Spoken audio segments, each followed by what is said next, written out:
E re dhe e vjetër, infrastruktura rrugore në qytetin e Lezhës është ndërtuar pa marrë në konsiderat nevojat e grupeve të ndryshme sociale. Të lënë në harres ndihen kryesisht paraplegjikët, të verbrit dhe sigurisht nënat me foshat e tyre.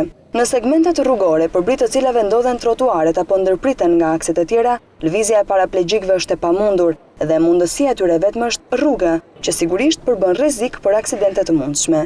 Kjo e drejtu mohohet edhe të verbërve, të cilët nuk janë të përfshirë në projektet për ndërtimin e rrugëve apo trotuareve.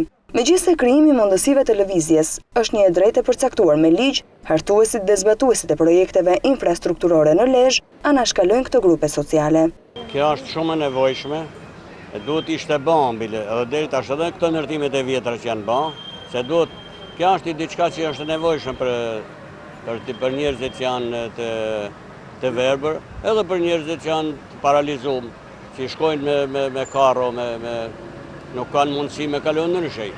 Pra, ajo duhet shumë e domosdoshme dhe shumë e drejtë. Kjo do të ishte diçka shumë në favor, po të bëhej paktën tash e mbrapa. Megjithse në jo pak raste, drejtuesit vendor në Lezhë shprehin mbështetjen e tyre për këto kategori sociale.